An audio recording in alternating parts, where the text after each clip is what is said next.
Bonjour, bien-aimés dans les Seigneurs, bien-aimés en Christ Jésus. Nous sommes heureux et vraiment bénis d'être avec vous encore aujourd'hui afin de passer un bon moment dans la méditation. La méditation par rapport au conseil divin pour notre vie, pour notre épanouissement, pour l'avenir. Amen. Parce que pour ceux qui sont avec nous depuis qu'on a commencé la rentrée, en tout cas depuis dimanche passé, nous sommes en train de nous encourager, de nous motiver à ce que chacun de nous espère en l'Éternel. Espère en l'Éternel. Voici, je crois, sauf erreur, 4 dimanches que nous sommes en train d'échanger, de réfléchir par rapport à ça. Nous parlons du pouvoir de l'espérance. Le pouvoir de l'espérance, parce que il y a un message que nous aurons, si le Seigneur le permet, le temps d'en parler les jours, les dimanches à venir, sur le Dieu des chocs, n'est-ce pas? Notre Dieu, je l'appelle, je le qualifie du Dieu des chocs. Nous allons en parler, nous allons en parler. Je ne veux pas me lancer là-dedans, je risque de beaucoup parler. C'est à venir. En tout cas, toujours dans la pensée de notre futur, de notre avenir, je voudrais vous inviter à lire avec moi. Pour ceux qui ont leur Bible, comme vous le savez, je viens toujours avec ma Bible. Nous allons lire ensemble dans la paix du Seigneur. Que cette paix soit votre partage aujourd'hui, en ce moment. Que rien de ce qui essaye de vous enlever la paix ne gagne, ne réussisse. Que la paix soit avec vous. Alors, lisons ensemble le passage. Hein. J'en ai plusieurs, mais je nous limite aux 2 passages. Le premier est dans le livre de Jérémie, un passage que d'aucuns connaissent, beaucoup parmi nous connaissent ce passage. Jérémie chapitre 29, le verset 11. Jérémie chapitre 29, le verset 11, la Bible dit, car je connais les projets que j'ai formés sur vous, dit l'Éternel, projets de paix et non de malheur, afin de vous donner un avenir et de l'espérance. Quelqu'un dit avec moi, de l'espérance. Le deuxième passage, nous allons dans le psaume 27, le verset 3, le verset 13 et le verset 14. Vous pouvez lire tous les psaumes. Faute de temps, je suis pas limité, mais faute de temps, nous ne lirons que le 3 verset du chapitre 27 du livre des psaumes. La Bible déclare, psaume 27, verset 3, 13 et 14, il est écrit au verset 3, si une armée s'est campée contre moi, mon cœur n'aurait aucune crainte. Si une guerre s'élevait contre moi, je serai malgré cela plein de confiance. Verset 14. Après avoir déclaré ces 2 versets, le verset 14 dit ceci. Espère en l'Éternel. Fortifie-toi et que ton cœur s'affermisse. Espère en l'Éternel. Parole du Seigneur. Ah, merci Seigneur. Merci, merci. Au nom de Jésus-Christ. Que la paix de Dieu soit avec vous. J'ai eu des amis qui nous suivent depuis Bukavu, depuis Goma, un peu partout. Nous vous sommes reconnaissants et merci de nous accepter dans vos voitures, dans vos maisons. D'autres nous réécoutent régulièrement. C'est comme on dit, la répétition est la mère de la science. Même si peut-être que là, en direct, tu ne comprends pas, mais le message est toujours là sur votre plateforme cœur à cœur, n'est-ce pas? Vous trouverez le message, pas seulement celui-ci, mais il y a plusieurs messages dans le seul but de nous équiper, de nous fortifier, nous encourager pour que, ensemble, personne d'entre nous ne rate l'objectif. Alléluia. Ce que nous faisons ici, ce que vous faites, d'autres ont tout laissé pour écouter et prier avec nous, c'est dans un seul but, à savoir le ciel. En tout cas, je pense que parmi nous, nous comprenons cela. Nous ne sommes pas ici afin de prier pour avoir un mariage. Nous ne sommes pas ici prier voilà, pour avoir les choses de ce monde. Quoique importantes, ça c'est vrai. Quoique utile. Mais notre objectif est le ciel. Le ciel. Jésus ne nous a rien promis, si ce n'est le ciel. Quand il partait, il a dit, je m'en vais vous préparer une place. Et je reviendrai vous chercher. Et c'est à cette époque-ci, nous sommes là attendant le retour du Seigneur qu'il nous amène, afin que tous ensemble, nous participions à cette grande cérémonie, à ce grand mariage, à, à ce mariage que jamais le monde n'a connu, de l'époux qui est notre Seigneur et de nous, l'épouse de Christ. Si vous le savez, nous sommes l'épouse de Christ. L'épouse de Christ. Et cette épouse, j'en ai longuement parlé, doit être propre, doit se respecter. Cette épouse doit avoir un mode de vie, une dignité. Jésus ne prendra pas une épouse prostituée qui vit comme elle veut. Non, écoutez, bien que Dieu soit souverain, mais pour ma part, je me prépare. Je me prépare à cette rencontre. Souvenez-vous, frères et sœurs, ne l'oubliez pas, il y a eu 5 vierges qui furent traitées de folles et qui ont raté le ciel. 5 vierges qualifiées de folles parce qu'elles n'ont pas pu tenir leur lampe. Aujourd'hui, je suis là comme cet homme qui crie, non pas dans le désert comme Jean-Baptiste, mais là, en plein monde où tout est vite, tout est quick, n'est-ce pas? On ne sait plus sur quoi, tout est compliqué. Mais il y a un reste et nous crions. Nous crions pas pour que vous entendiez, mais pour que nous aussi également puissions comprendre que nous devons nous préparer. Vivons en fonction du ciel. Je vous en supplie, vivons en fonction du ciel. Cette plateforme n'a pas été créée juste pour ceux qui veulent passer du temps. Non, nous sommes ici pour nous équiper. Quelqu'un dit avec moi, Amen. Nous sommes ici pour nous préparer. Nous sommes ici pour nous encourager, pour nous conseiller, pour nous exhorter. Je lisais ce matin, la Bible dit quelque part, priez les uns pour les autres. Encouragez-vous, fortifiez-vous.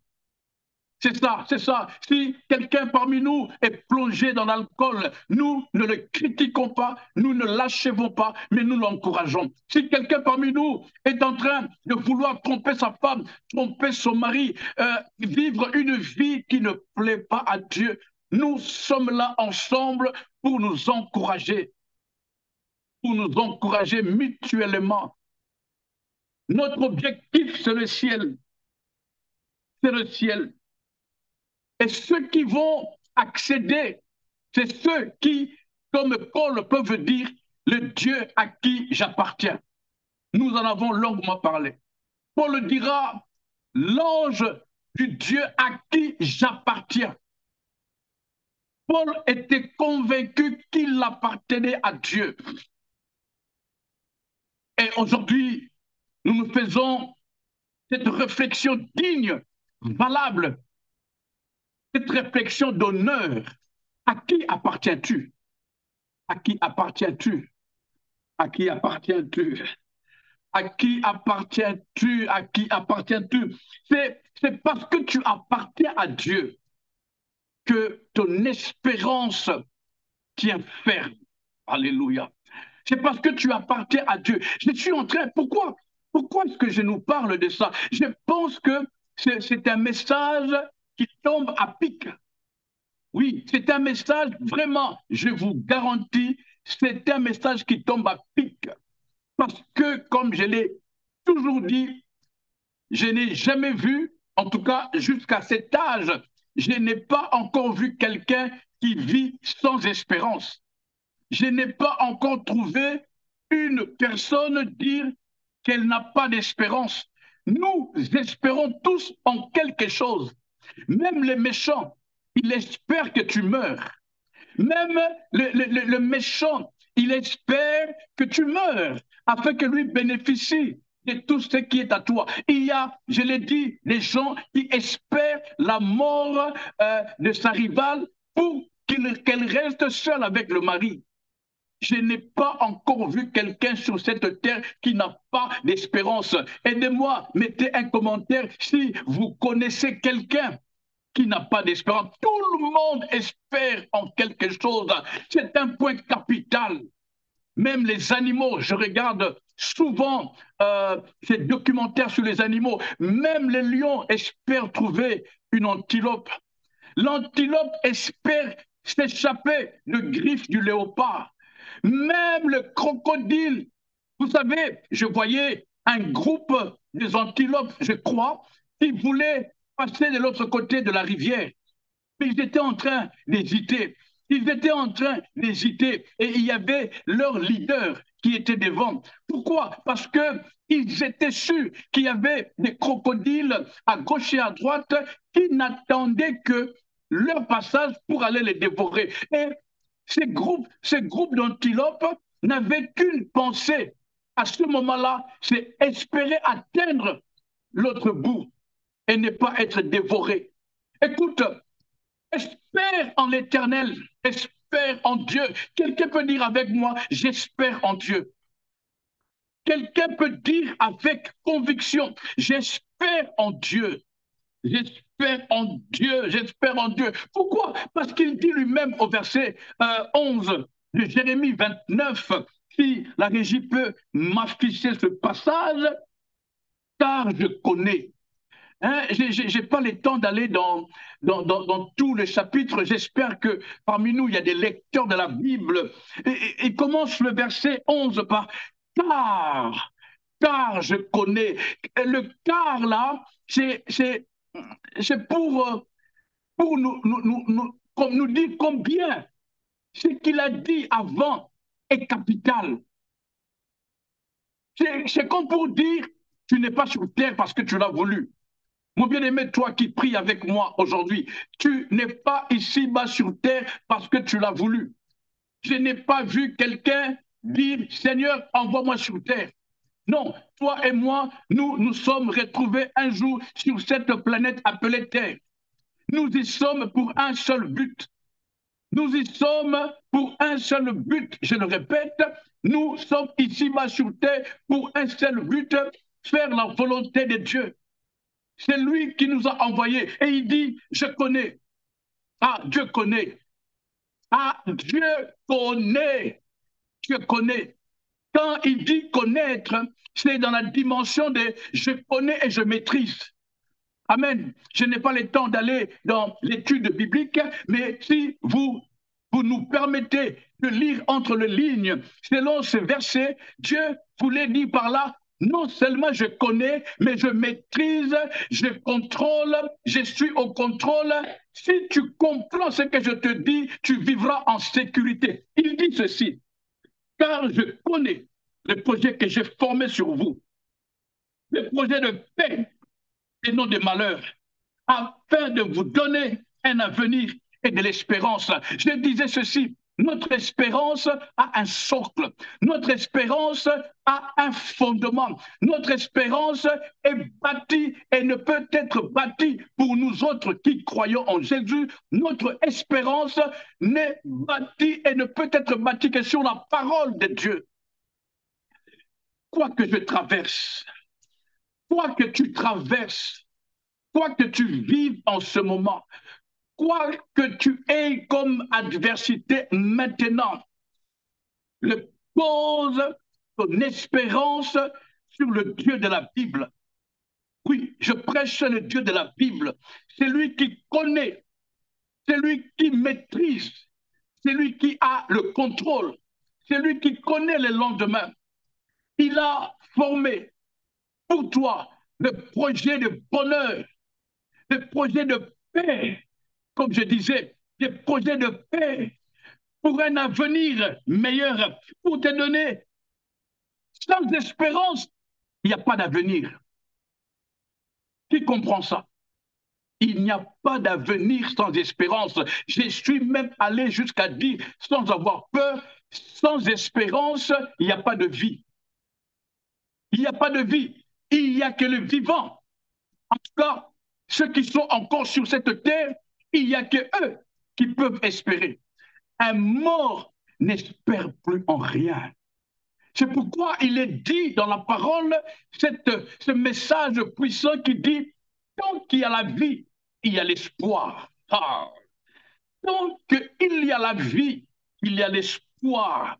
J'ouvre une parenthèse capitale pour ceux qui peut-être ne sont pas encore en Jésus, ceux qui n'ont pas encore reçu Jésus. Voici l'opportunité qui nous est donnée. La Bible dit, tant qu'il y a la vie, il y a l'espoir. Or, la vie, c'est Jésus. La vie, ce n'est pas la respiration. Non, la vie, c'est Jésus. Ici-bas, nous avons deux types d'êtres. Il y a des êtres qui existent et des êtres vivants. La vie, c'est Jésus. Et ce verset dit, tant qu'il y a la vie, il y a l'espoir. En d'autres termes, tant que Jésus est là avec toi, tu as de l'espoir. Tant que Jésus est pour toi, tu as de l'espoir. Tu peux espérer. Oh, toi qui es en Jésus, je te dis espère. N'abandonne pas ton espérance. Continue d'espérer. Continue d'espérer contre toute espérance.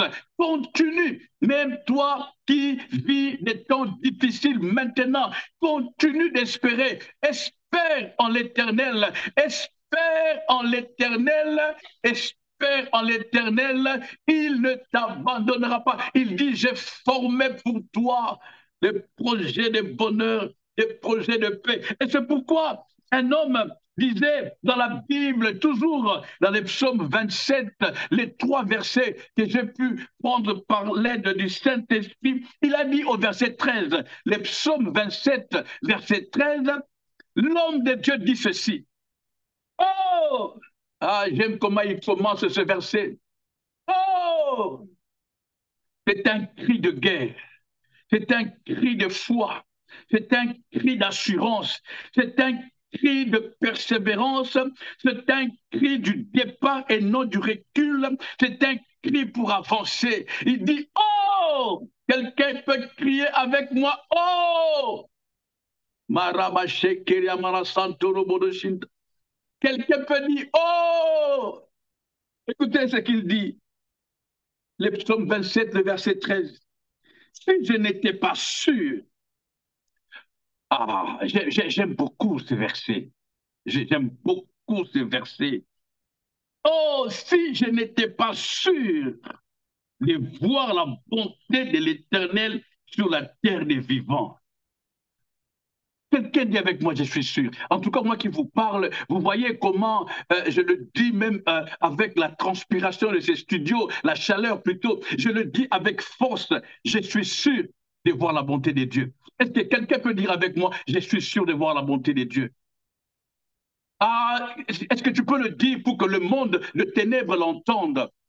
Hein? Dis-le pour que ceux qui veulent te déstabiliser entendent, que ceux qui veulent ta perte entendent cela, qu'ils ont échoué d'avance parce que tu es celui qui espère en Dieu. Si quelqu'un dit je suis sûr, je suis sûr, je suis sûr. La Bible dit, eux s'appuient sur leurs chars, d'autres sur leurs chevaux. Mais nous nous appuyons sur l'Éternel des armées. Je suis sûr de voir la bonté de Dieu. Je suis sûr de voir la bonté de Dieu dans ton mariage. Je suis sûr que tu verras la bonté de Dieu dans tes finances.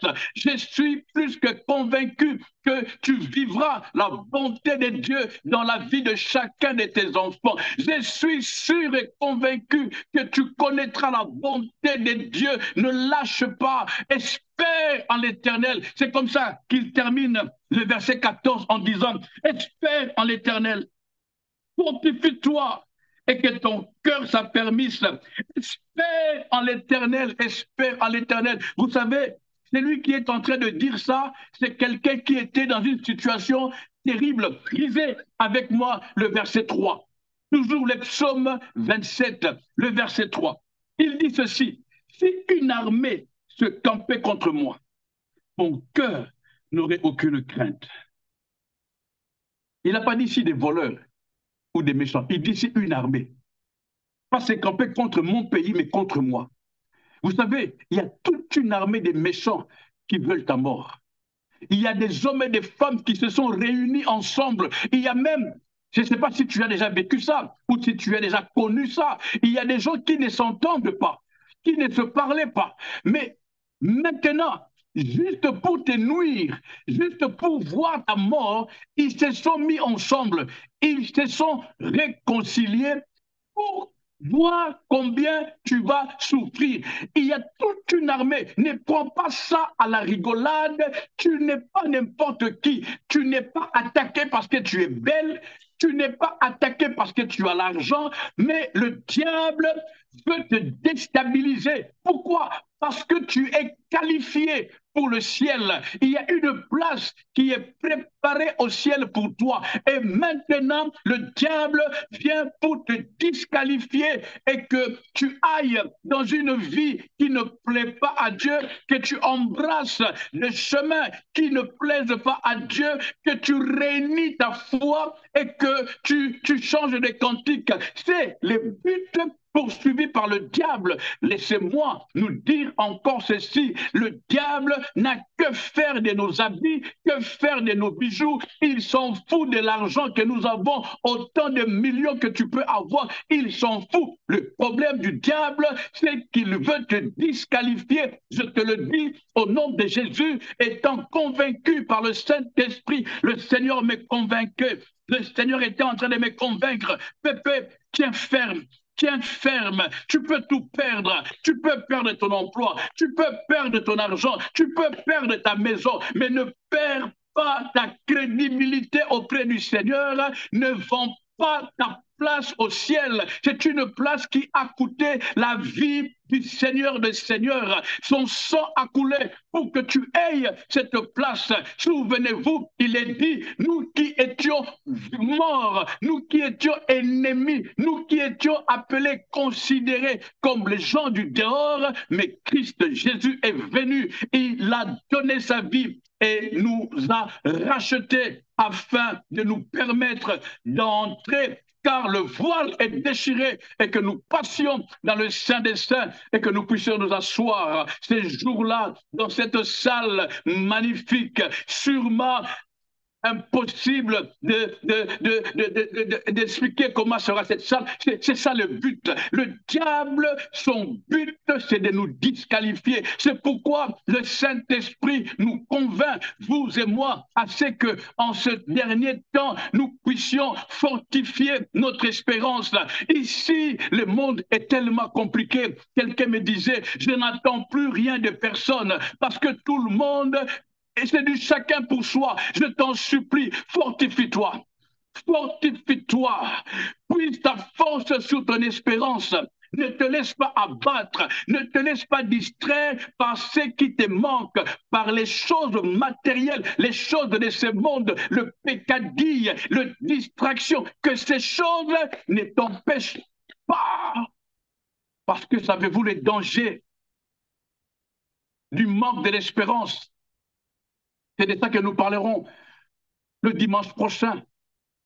Celui qui n'espère plus commence à vivre une vie démoniaque, d'autres même sans les savoir.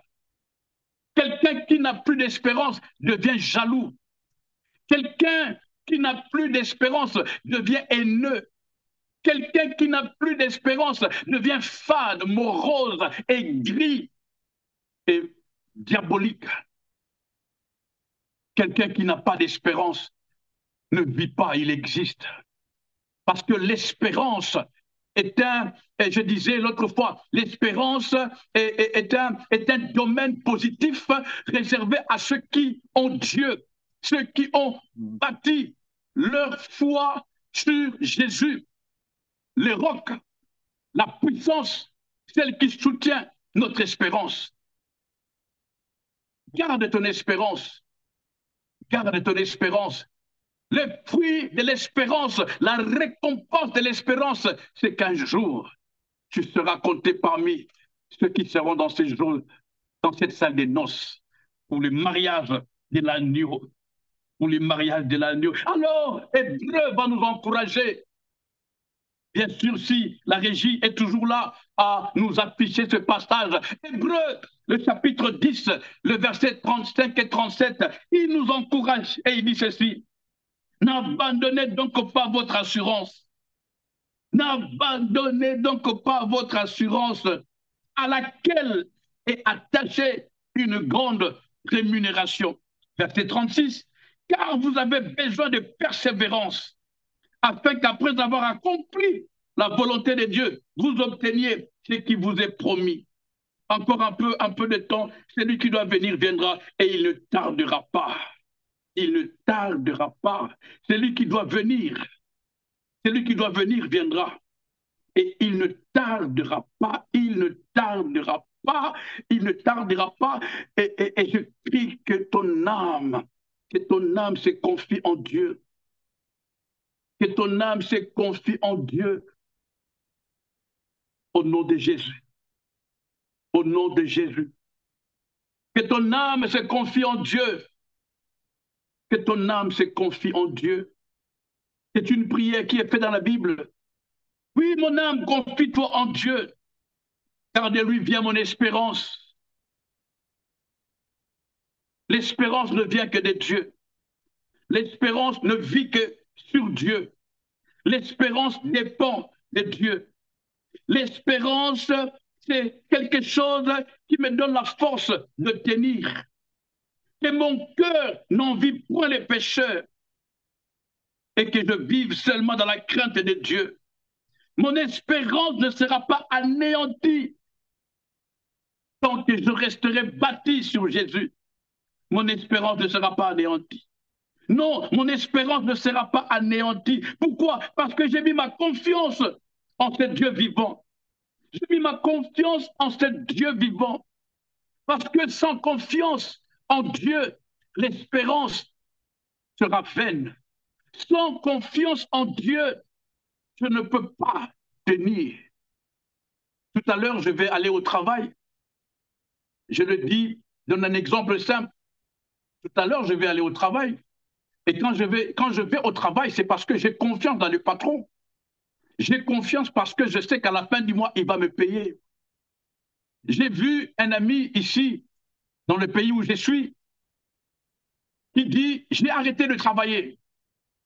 Alors je dis, mais pourquoi tu as arrêté de travailler? Il dit, ah, parce que je n'ai pas confiance en ce boss. J'ai un patron moins sérieux qui ne respecte pas ses engagements. Ça fait 2 mois, on n'est pas payé, on est sans payer. Alors j'ai compris que l'espérance ne peut tenir que quand la confiance est stable. Et la confiance, on ne la donne pour quelqu'un en qui on a confiance, en qui on croit. C'est pourquoi quelqu'un disait, je sais en qui j'ai cru. Je sais, alléluia, je sais en qui j'ai cru. Et aujourd'hui, je suis en train de vous vendre Jésus. Je vous propose Jésus. Je vous invite de lui faire confiance. Même vous qui le connaissez déjà, même vous qui marchez déjà avec lui, écoutez, faisons-lui confiance. J'ai vu le Seigneur de gloire agir, non pas parce que j'ai prié, non pas parce que j'ai gêné, mais parce qu'il a fait ce qu'il veut. Il est souverain. Dans cette maladie qui dérange ta vie, dans cette maladie qui dérange un membre de ta famille, faisons confiance en Jésus. Faisons confiance en Jésus. Nous faisons confiance en Jésus parce qu'il connaît l'avenir. Et une des raisons principales qui me pousse, moi, votre frère, à croire en Jésus, c'est parce que dans les chaos du monde, dans un chaos terrible qui s'annonçait, Dieu, la Bible dit, a tant aimé le monde qu'il a donné Jésus. Le monde était dans un chaos financier, dans un chaos dans tous les domaines. La Bible parlera même d'Itoï-Boï, sans espérance. C'était catastrophique. Mais nous avons échappé à ces catastrophes. Pourquoi? Parce que Dieu, en ayant vu la gravité de cet événement catastrophique, Dieu a dit, la solution, ce n'est pas l'argent. La solution, ce n'est pas les enfants. La solution, ce n'est pas des voitures. La solution, ce n'est pas des maisons. La solution, ce n'est pas les comptes en banque. La solution a un nom. La solution s'appelle Jésus. La solution s'appelle Jésus. Selon qu'il est écrit, Dieu a tant aimé le monde qu'il a donné Jésus. Jésus est la clé. Jésus est la seule et unique solution. Il n'est pas la première, non, il est la seule et l'unique solution pour ce monde. Nous lui faisons confiance, une confiance absolue, une confiance absolue. J'ai un verset qui me vient à l'esprit là, que Dieu m'aide à les trouver. Oh, alléluia, alléluia. Le verset 3, le verset 3 que nous avons lu ensemble dans le psaume 27, verset 3. Psaume 27, verset 3. Vous savez, nous avons lu, il a dit, si une armée s'est campée contre moi, mon cœur n'aurait aucune crainte. Si une guerre, je ne sais pas si vous avez connu la guerre, hein, et si une guerre s'est levée contre moi, je serai malgré cela plein de confiance. C'est ça que je voulais, je termine le message d'aujourd'hui avec ça. Je serai malgré cela plein de confiance. C'est-à-dire même quand je traverse la vallée des Baca, je sais que ce n'est pas ma destination finale.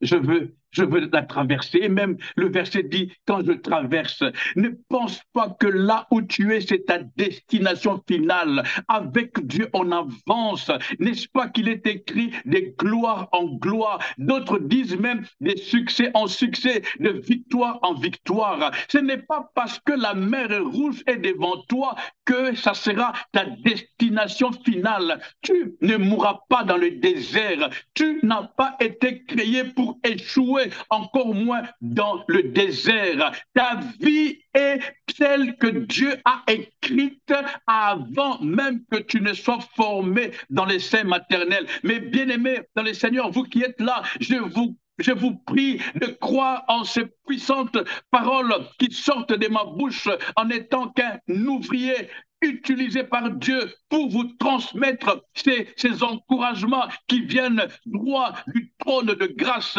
N'essayez pas de réfléchir 15 000 fois. Nous n'avons qu'une seule solution. Elle s'appelle Jésus. Nous bâtissons notre espérance sur la confiance que nous avons en Jésus. Même si tu vis des temps difficiles, ne permets pas à ton intelligence, ne permets pas à ton âme de s'effondrer. Non, comme quelqu'un le disait, oh mon âme, ne t'abats pas. Pourquoi t'as battu mon âme? Pourquoi te décourages-tu? Espère en l'Éternel. Souviens-toi d'où nous venons. Souviens-toi. N'oublie pas quand tu étais qu'un bébé, on pourrait te tuer, mais c'est Dieu qui t'a protégé. Quand tu étais en plein dedans dans le péché, souviens-toi quand tu vivais loin de Jésus, dans des boîtes de nuit, quand tu faisais tout ce que tu as fait dans ta vie. Tu n'as pas été tué parce que Dieu veillait sur toi. L'Éternel, notre Dieu, est celui qui nous apprend l'espérance. Parce qu'il est écrit dans la Bible, l'Éternel ne cherche pas, n'attend pas, ne désire pas la mort du pécheur, la mort du méchant.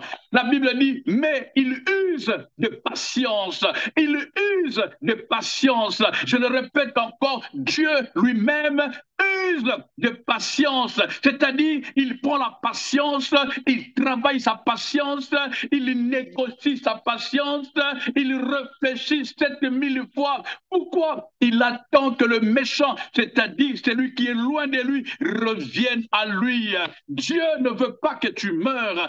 Si Dieu t'a protégé quand tu n'étais qu'une masse informe, à combien plus forte raison ne le fera-t-il pas maintenant que tu es grand? En plus, tu le connais, tu l'as reçu. Les difficultés d'aujourd'hui ne sont pas là pour mettre un point final dans ta vie. Il y a des témoignages et dans la Bible et dans la vie actuelle des hommes, des femmes, des enfants de tout âge qui ont connu de difficultés, mais qui ont tenu ferme et ont espéré en Dieu. C'est pourquoi je prie que tu comprennes que tu appartiens à Dieu. Comme tu appartiens à Dieu, il fait de toi ce qu'il veut. La Bible l'appelle le potier. Il est le véritable. Il est en train de te façonner. J'ai écouté un jour une servante de Dieu qui expliquait comment le forgeron fait, comment le potier est en train de faire ses vases. Apparemment, il le fait passer dans le fourneau, dans le feu. Je peux entendre le vase en train de pleurer. Il paraît qu'il le fouette. J'ai vu ça. Je t'en supplie. Si tu veux comprendre ce genre de choses, fais comme moi. Prends le temps, va sur Google. Nous avons tout à notre disposition. J'ai fait des recherches. J'ai vu comment on fait des pots de vase. C'est pas facile. On le fait passer dans les fourneaux. Est-ce que tu le savais? Moi, je ne le savais pas et je n'ai pas honte de te le dire. Mais un jour, parce que je me posais encore des questions, je parle d'il y a 25 ans, le Seigneur m'a aidé à aller voir comment est-ce qu'on forme le vase. On le fait passer dans les fourneaux. On le fait passer par des étapes difficiles.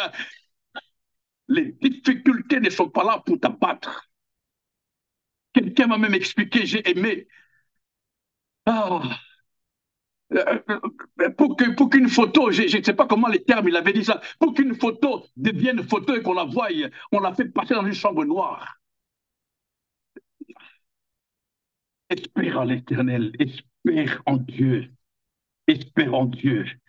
N'abandonne pas ton assurance à laquelle est attachée ta grande rémunération. Je vais vous dire quelque chose. Je vais vous dire quelque chose. Mon espérance, c'est ça qui fait la différence.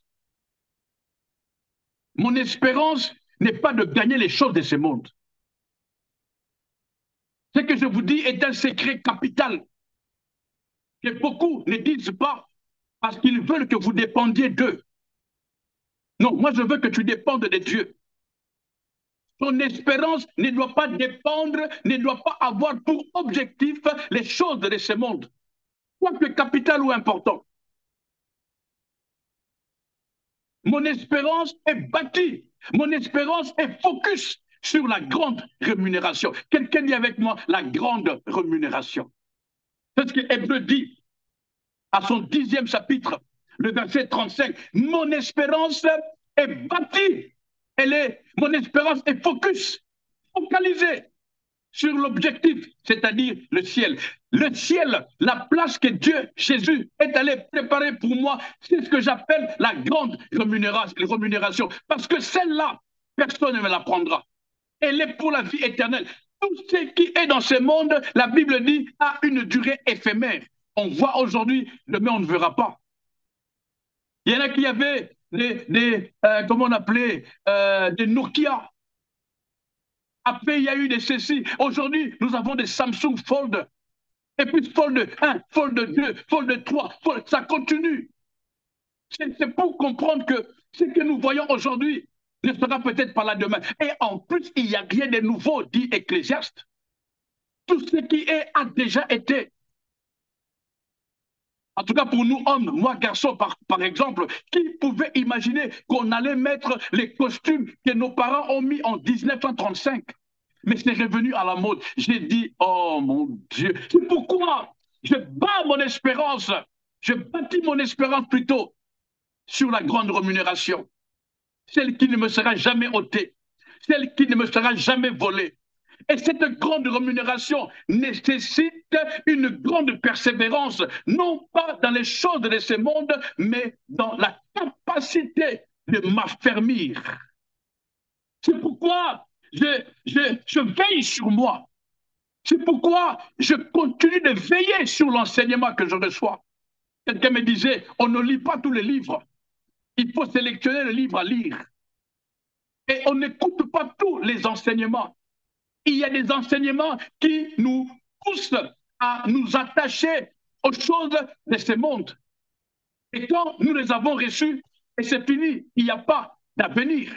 Mais l'avenir est caché dans la recherche, dans la préoccupation, dans la capacité à se décider de gagner le ciel. Frères et sœurs, le ciel se gagne.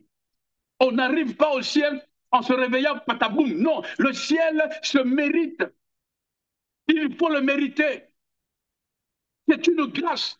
Elle est préparée. Mais pour y arriver, souvenez-vous, je vous le rappelle, 5 vierges. Un jour, nous parlerons, c'est quoi vierge? 5 vierges ont été qualifiées de folles quand le portail de la salle des noces furent fermés et ils n'ont pas accédé à la salle des noces. Ne vis pas comme tu veux et t'attendre au ciel. Ne mène pas une vie de débauche, de prostituée. Et quand je dis prostituée, ça n'a rien à voir avec le sexe. C'est quelqu'un qui touche tout au même moment. C'est pourquoi Paul va nous donner un conseil magnifique en disant, un bon soldat ne s'embarrasse pas des affaires de la vie. Un bon chrétien, un bon enfant de Dieu ne s'embarrasse pas des affaires de la vie. Écoutez, ma Bible à moi, elle me dit ceci. Je cherche d'abord le royaume et tout te sera donné. Quelqu'un me disait en bonus, je cherche le royaume de Dieu et tout te sera donné. Tout te sera donné en bonus, en bonus, en bonus, en bonus. Alléluia, en bonus. J'ai donné le meilleur de moi-même selon que l'Esprit m'a permis de le faire. Et je te déconseille. Je te déconseille, je n'ai pas peur de le dire, je te déconseille de t'attacher aux choses de ce monde, des choses qui ont une durée éphémère. Attache-toi à l'éternité. Et la seule chose qui est éternelle, c'est ta place au ciel. C'est-à-dire entouré des anges, des Adonai, les dieux vivants, du Saint-Esprit et de Jésus. Le Saint-Esprit n'est pas venu ici sur terre pour nous donner, nous ouvrir des opportunités à aller travailler, même au palais royal. Non, c'est pas ça le travail du Saint-Esprit. Il est venu pour un seul but, nous fortifier, nous équiper équiper, nous encourager pour qu'ensemble, chemin faisant, nous arrivions à la destination finale, c'est-à-dire le ciel. Qu'est-ce que Dieu disait un jour dans Exode? J'ai mis un ange devant toi pour qu'il puisse te conduire au lieu que j'ai préparé pour toi. Lisez Exode. J'ai mis un ange devant toi pour te protéger d'abord en chemin. Ça, c'est la première raison. J'ai mis un ange devant toi pour te protéger en chemin. Hein? Et des deux, il dit, et pour t'amener au lieu que moi, Dieu, j'ai préparé pour toi. Le seul lieu que Dieu a préparé pour toi et pour moi, c'est le ciel. C'est le ciel. C'est le ciel. C'est pourquoi la Bible dit, quand le fils prodigue est parti, le père, chaque soir, faisait un tour devant le portail pour voir si le fils n'était pas en chemin. L'amour du père a touché le fils dans ce temps de galère et il s'est donné la capacité de prendre la décision de rentrer à la maison de son père. C'est ce que Dieu fait.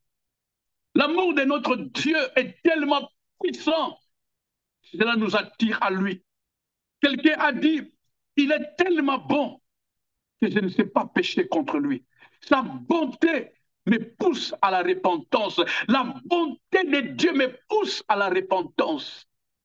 Tout ce que je dis ici, dimanche après dimanche, c'est dans un seul objectif, que nous puissions que nous gardions nos regards, notre focus sur le ciel. Et rien d'autre. Au grand jour, alors au grand jour, vous ne me verrez prier pour quelqu'un afin qu'il reçoive l'argent, qu'il reçoive les mariages. Non, ces choses, j'en ai. J'en ai pas en abondance comme un fou. Non, j'ai les nécessaires. C'est pourquoi j'ai aimé la prière. Cette prière, il dit, donne-moi le pain quotidien. Quelqu'un disait, ne me donne pas beaucoup, je risque de régner la foi. Ne me donne pas moins, je risque de souffrir. Je paraphrase. Mais donne-moi le pain nécessaire, ce qui me convient. Que les enfants aient à l'école, que madame ait ce qu'elle veut, que la maison y ait du pain, y ait l'électricité, que j'ai la santé, que j'ai le minimum. Et c'est ça qu'il faut. Écoute, ne te bats pas à gagner des millions, à gagner le monde. C'est un chemin tortueux, quoique éclairé. Accordons-nous ensemble. Oh mon Dieu, accordons-nous à vivre la grâce de Dieu. Au nom de Jésus-Christ. Amen. Que le Seigneur vous bénisse. Que le Dieu Tout-Puissant soit avec vous. Que sa paix nous accompagne et que sa grâce soit notre partage à tous. Au nom de Jésus, nous nous disons à dimanche prochain, à la même heure, 15 h, heure de Montréal, 21 h, heure de Paris. En paix, avec amour et joie, nous nous disons à dimanche prochain. Bye bye.